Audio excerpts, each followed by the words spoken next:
नमस्कार दोस्तों, आज हम आपको 2 मई 2024 सुबह के मुख्य समाचार प्रस्तुत करेंगे।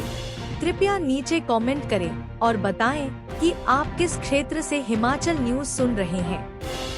हिमाचल के विकास, पर्यटन और सामाजिक क्षेत्र की ताज़ा जानकारी के लिए हमारे चैनल को सब्सक्राइब करें और अपडेट के लिए हमें फॉलो करें। समाचार नंबर 1, हिमाचल में चुनावी माहौल बनाने आ रहे जेपी नड्डा। लोकसभा चुनाव में भाजपा के पक्ष में माहौल तैयार करने के लिए राष्ट्रीय अध्यक्ष जेपी नड्डा आएंगे। नड्डा 8 मई को बिलासपुर जिला के 1 दिवसीय दौरे पर आ रहे हैं। जिला के चारों मंडलों के पन्ना प्रमुखों का सम्मेलन अब एक ही जगह एक साथ आयोजित किया जा रहा है, जिसके लिए बैठक कर जिला भाजपा कार्य योजना तैयार करेगी। सम्मेलन में नड्डा न केवल कार्यकर्ताओं में नए जोश का संचार करेंगे, बल्कि चुनाव में जीत का मूल मंत्र भी देंगे। पन्ना प्रमुख सम्मेलन प्रदेश के चारों संसदीय क्षेत्रों में आयोजित किए जा रहे हैं, जिनमें प्रदेश व राष्ट्रीय स्तर के नेता शिरकत कर कार्यकर्ताओं का मार्गदर्शन कर रहे हैं। हमीरपुर संसदीय क्षेत्र के तहत बिलासपुर के चारों मंडलों में पन्ना प्रमुख सम्मेलनों के सम्मेलन का शेड्यूल बाकायदा तैयार किया गया था, जिसके तहत 8 व 9 मई को चारों मंडलों के सम्मेलन होने थे, मगर अब मंडलवार सम्मेलन नहीं होंगे, बल्कि चारों मंडलों के पन्ना प्रमुखों का सम्मेलन एक ही दिन एक ही जगह पर आयोजित किया जाएगा। इसमें 15 से 20 हजार कार्यकर्ताओं के भाग लेने की संभावना है। उधर बिलासपुर जिला भाजपा के अध्यक्ष स्वतंत्र सांख्यान ने राष्ट्रीय अध्यक्ष जेपी नड्डा के 8 मई को प्रस्तावित दौरे की पुष्टि की है। पन्ना प्रमुख सम्मेलनों के लिए नेताओं का शेड्यूल। प्रदेश के चारों संसदीय क्षेत्रों में इन दिनों पन्ना प्रमुख सम्मेलनों का आयोजन हो रहा है। तय शेड्यूल के तहत राष्ट्रीय उपाध्यक्ष सौदान सिंह 4 पन्ना प्रमुख, तरुण चुग 1, प्रदेश प्रभारी अविनाश राय खन्ना 3, चुनाव प्रभारी श्रीकांत शर्मा 5, संगठन महामंत्री सिद्धार्थन आचार्य 4, केंद्रीय मंत्री एवं भाजपा प्रत्याशी अनुराग सिंह ठाकुर 11, भाजपा के प्रदेश अध्यक्ष डा राजीव बिंदल 6, नेता प्रतिपक्ष जयराम ठाकुर 15, राज्यसभा सांसद इंदु गोस्वामी 3 और राज्यसभा सांसद कल्पना सैनी 2 पन्ना प्रमुख सम्मेलनों को संबोधित करेंगे। समाचार नंबर 2, दिल्ली कांगड़ा का हवाई सफर दुबई से महंगा, यह है कारण। आईपीएल मैच के दौरान महंगी हवाई यात्रा ने पर्यटकों की मुसीबत बढ़ा दी है। 5 और 9 मई को धर्मशाला में आईपीएल मैचों के मद्देनजर नियमित हवाई यात्रियों के लिए एक अजीब स्थिति पैदा हो गई है, जो दिल्ली और धर्मशाला के बीच आसमान छूते हवाई किराए से परेशान है।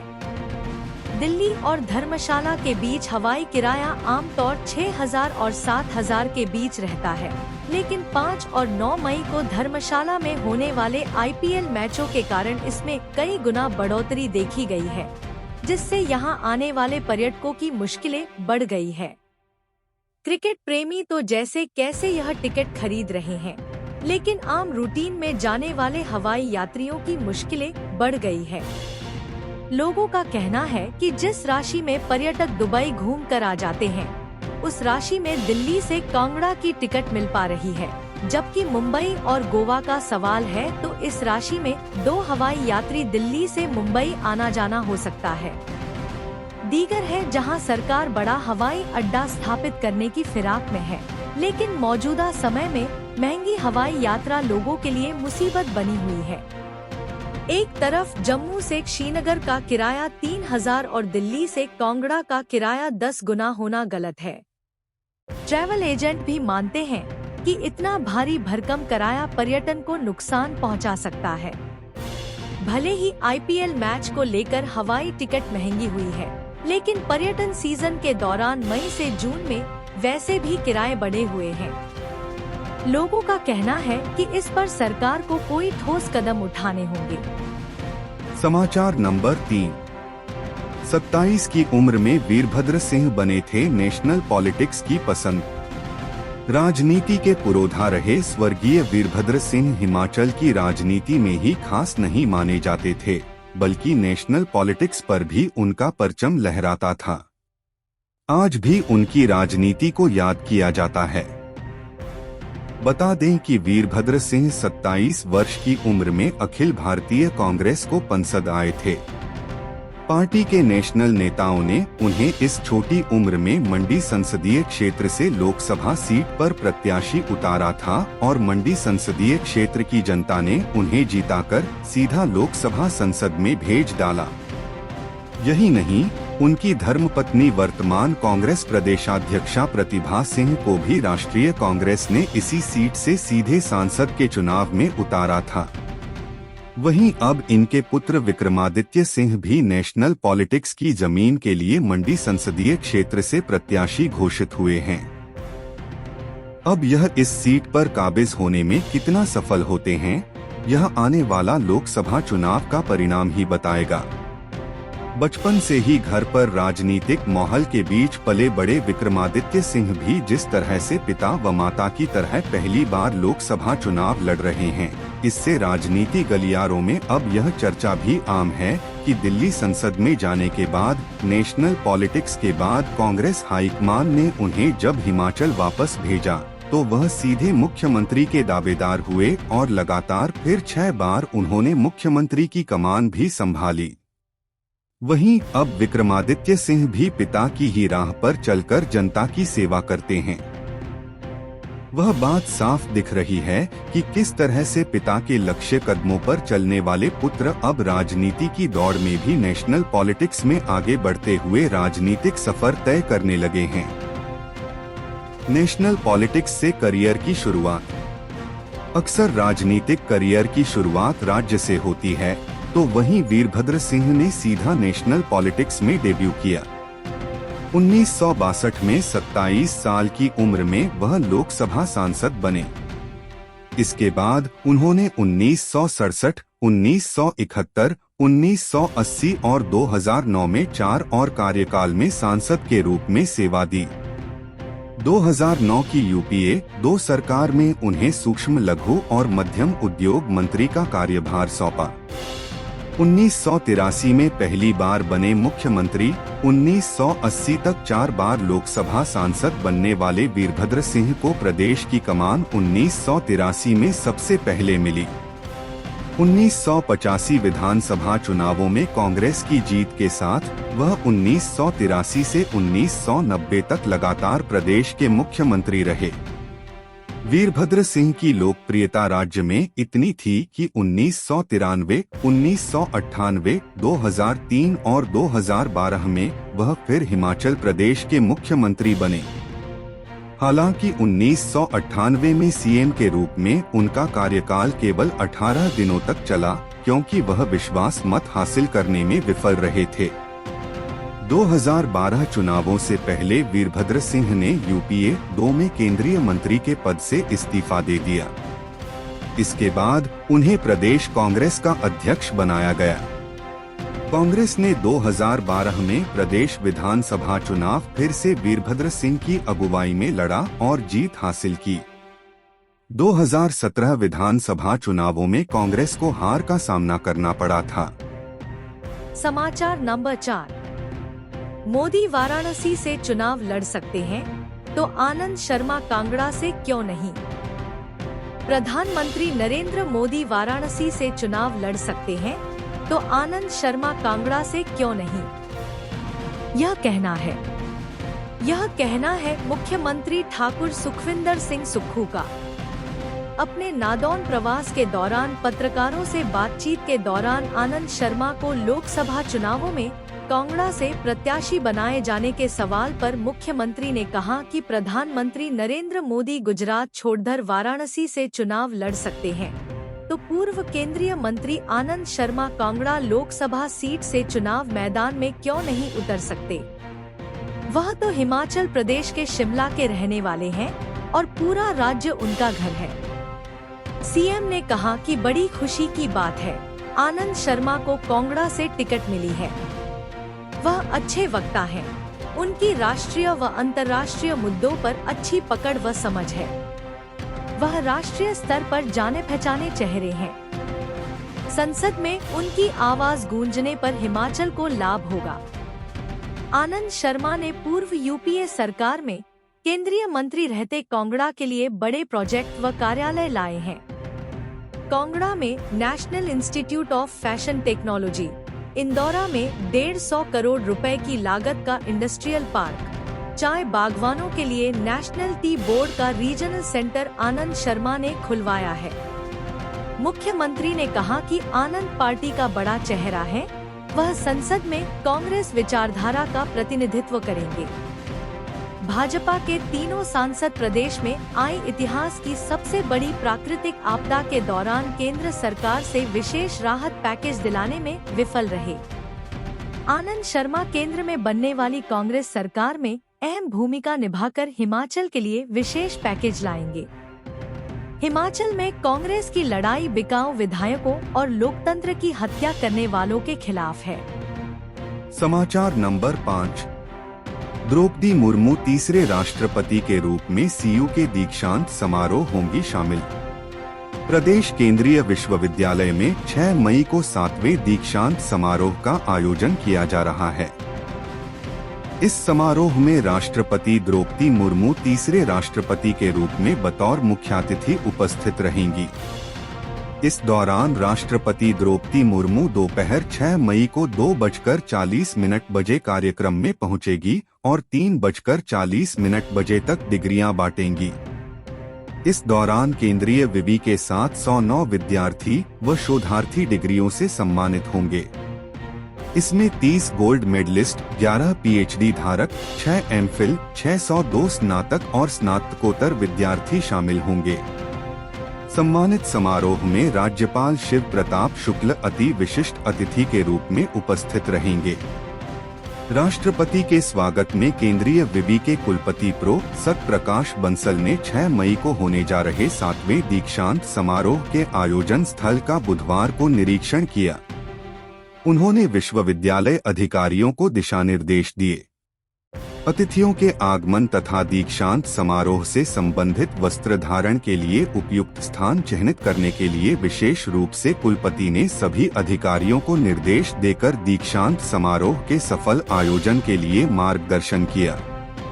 दीक्षांत समारोह में विशिष्ट अतिथि के रूप में केंद्रीय विवि हरियाणा के कुलपति प्रो टंकेश्वर कुमार, केंद्रीय विवि भटिंडा पंजाब के कुलपति प्रो आरपी तिवारी, इंदिरा गांधी विश्वविद्यालय मीरपुर रेवाड़ी के कुलपति प्रो जेपी यादव, कुलपति विश्वकर्मा कौशल विवि गुरुग्राम हरियाणा के कुलपति प्रो राज नेहरू शामिल होंगे। कब हुए दीक्षांत समारोह?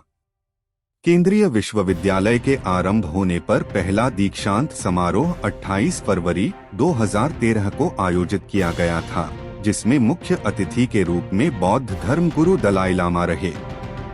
दूसरा दीक्षांत समारोह 12 फरवरी 2014 को आयोजित हुआ, जिसमें मुख्य अतिथि के रूप में पूर्व राष्ट्रपति प्रणब मुखर्जी रहे। तीसरा दीक्षांत समारोह 1 फरवरी 2016 को आयोजित किया गया, जिसमें पूर्व केंद्रीय मानव संसाधन मंत्री स्मृति ईरानी मुख्य अतिथि के रूप में विराजमान रहीं। 26 मई 2017 को चौथे दीक्षांत समारोह में प्रो वेद प्रकाश नंदा मुख्य अतिथि के रूप में रहे। 5वां दीक्षांत समारोह 20 सितंबर 2019 को आयोजित किया गया, जिसमें पूर्व केंद्रीय मंत्री शांता कुमार मुख्य अतिथि के रूप में पधारे। छठा दीक्षांत समारोह 10 जून 2022 को आयोजित हुआ। इसमें पूर्व राष्ट्रपति रामनाथ कोविंद मुख्य अतिथि के रूप में उपस्थित होंगे। अब 7वां दीक्षांत समारोह 6 मई को आयोजित हो रहा है। इसमें राष्ट्रपति द्रौपदी मुर्मू तीसरी बार राष्ट्रपति के रूप में बतौर मुख्य अतिथि उपस्थित होंगी। समाचार नंबर 6। ऊना ने हमीरपुर संसदीय क्षेत्र को दिए हैं 2 सांसद। हिमाचल प्रदेश के सबसे हॉट संसदीय क्षेत्र माने जाने वाले हमीरपुर संसदीय क्षेत्र को 2 बार सांसद दे चुके जिला ऊना को क्या इस बार सांसद मिलेगा? हमीरपुर संसदीय क्षेत्र से भाजपा के हैवीवेट उम्मीदवार केंद्रीय मंत्री अनुराग सिंह ठाकुर के सामने इस बार कांग्रेस ने जिला ऊना से संबंध रखने वाले ऐसे चेहरे को चुनाव मैदान में उतारा है, जो विषम परिस्थितियों में भारी उलटफेर करने का दम रखते हैं। वर्ष 2017 में हुए विधानसभा चुनाव में भी कांग्रेस के सतपाल सिंह रायजादा तत्कालीन भाजपा प्रदेशाध्यक्ष व भाजपा के वरिष्ठ नेता सतपाल सिंह सत्ती को धूल चटाकर सबको आश्चर्यचकित कर चुके हैं। हमीरपुर संसदीय क्षेत्र में जिला ऊना को महज 2 बार ही प्रतिनिधित्व करने का मौका मिला है। वर्ष 1977 में जनता पार्टी के टिकट पर रंजीत सिंह हमीरपुर संसदीय क्षेत्र से सांसद रह चुके हैं, तो उसके बाद वर्ष 1996 में भाजपा के दिग्गज नेता पूर्व मुख्यमंत्री प्रेम कुमार धूमल को हराकर कांग्रेस के मेजर जनरल विक्रम सिंह भारी उलटफेर कर चुके हैं। हालांकि लगातार इस सीट से जीत दर्ज करती आ रही भाजपा के समक्ष वर्ष 2004 में कांग्रेस ने पूर्व विधायक ओपी रतन के रूप में ऊना से इस संसदीय क्षेत्र के लिए प्रत्याशी दिया था, लेकिन वह जीत दर्ज करने में सफल नहीं हो पाए। इसके बाद से लगातार इस सीट पर भाजपा कब्जा जमाए बैठी है। भाजपा के अनुराग सिंह ठाकुर यहां से 4 बार चुनाव जीत चुके हैं और उनका विजय रथ रोकने के लिए कांग्रेस ने दमदार प्रत्याशी के लिए काफी माथापच्ची की और अंतत ऊना से करीब 20 साल बाद सतपाल सिंह रायजादा को चुनाव मैदान में उतारा गया है। ऊना में अब बदल गए हैं हालात। बताया जा रहा है कि कांग्रेस की स्थिति उस लिहाज से तो ऊना में ठीक होती, जब ऊना के 5 विधानसभा क्षेत्रों में से 4 पर कांग्रेस को कब्जा था, लेकिन वर्तमान परिस्थितियों में कुटलहर व गगरेट के कांग्रेस विधायक पाला बदलकर भाजपा में जा चुके हैं और वहां भी उपचुनाव है। ऐसे में ऊना जिला सतपाल सिंह रायजादा के लिए कितना फायदेमंद साबित होता है, यह देखने वाली बात होगी। सतपाल रायजादा के पक्ष में एक बात यही है कि इसी संसदीय क्षेत्र से मुख्यमंत्री व उप मुख्यमंत्री है। जाहिर है कि रायजादा के साथ साथ इस चुनाव में उनकी साख भी दांव पर लगी है। तो क्या सतपाल सिंह रायजादा हमीरपुर संसदीय क्षेत्र से जिला ऊना के तीसरे सांसद बनेंगे या फिर बाजी फिर से अनुराग सिंह ठाकुर ले जाएंगे? इसी पर अब सबकी निगाहें टिकी हुई हैं। समाचार नंबर 7। हिमाचल की इकोनॉमी बढ़ाएगी रूपचंदा।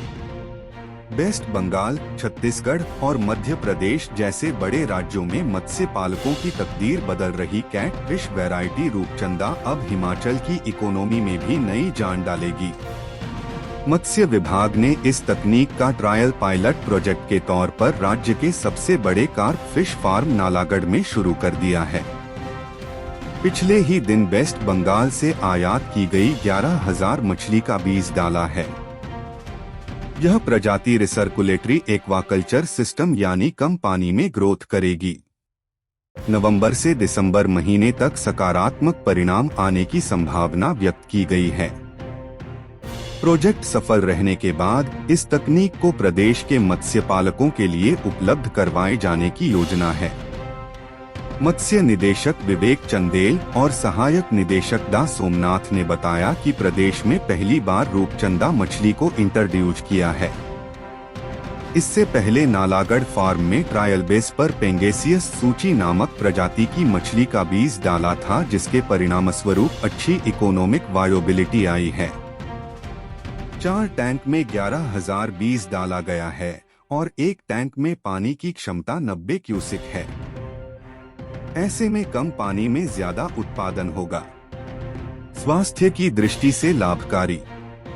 खास बात यह है कि इस मछली की न्यूट्रिशन और मेडिसिनल वैल्यू है। रूपचंदा की फूड वैल्यू है और इसमें ओमेगा 3 फैटी एसिड पाए जाते हैं, जिनकी शरीर को काफी जरूरत रहती है। इससे गुड कोलेस्ट्रॉल बनते हैं और बैड कोलेस्ट्रॉल बाहर निकलते हैं। इस मछली में आसानी से पाचन वाले प्रोटीन पाए जाते हैं। ऐसे में रूपचंदा स्वास्थ्य की दृष्टि से भी लाभकारी है। रूपचंदा की मार्केट वैल्यू भी कहीं अधिक। मत्स्य निदेशक विवेक चंदेल के अनुसार रूपचंदा मछली की मार्केट वैल्यू भी कार्प की तुलना में कहीं अधिक है। जहां कॉर्प प्रजाति की रोहू, कतला व मृगल और कॉमन कार्प की मार्केट वैल्यू 150 से 200 रुपए प्रति किलोग्राम तय है, तो वहीं रूपचंदा की मार्केट वैल्यू 250 से लेकर 300 रुपए प्रति किलोग्राम की दर से निर्धारित है। रूपचंदा 7 से 8 माह में ही ग्रोथ कर लेती है। समाचार नंबर 8। गगल में सड़क हादसे में 2 युवकों की मौत। पठानकोट मंडी NH पर सनौरा चौक में मंगलवार रात सड़क हादसे में 2 युवकों की मौत हो गई। गगल पुलिस थाना प्रभारी नारायण सिंह ने बताया कि दोनों युवक गगल में खराद की दुकान पर देर तक कार्य कर रहे थे। मृतकों की पहचान सौरभ 29 खराद की दुकान के मालिक का बेटा था और शुभम 19 निवासी बनोई दुकान में काम करता था।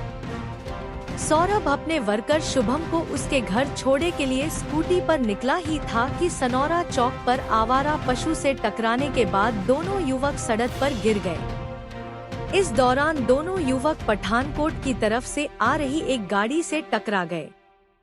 गाड़ी पंजाब नंबर की थी और पठानकोट की तरफ से आ रही थी।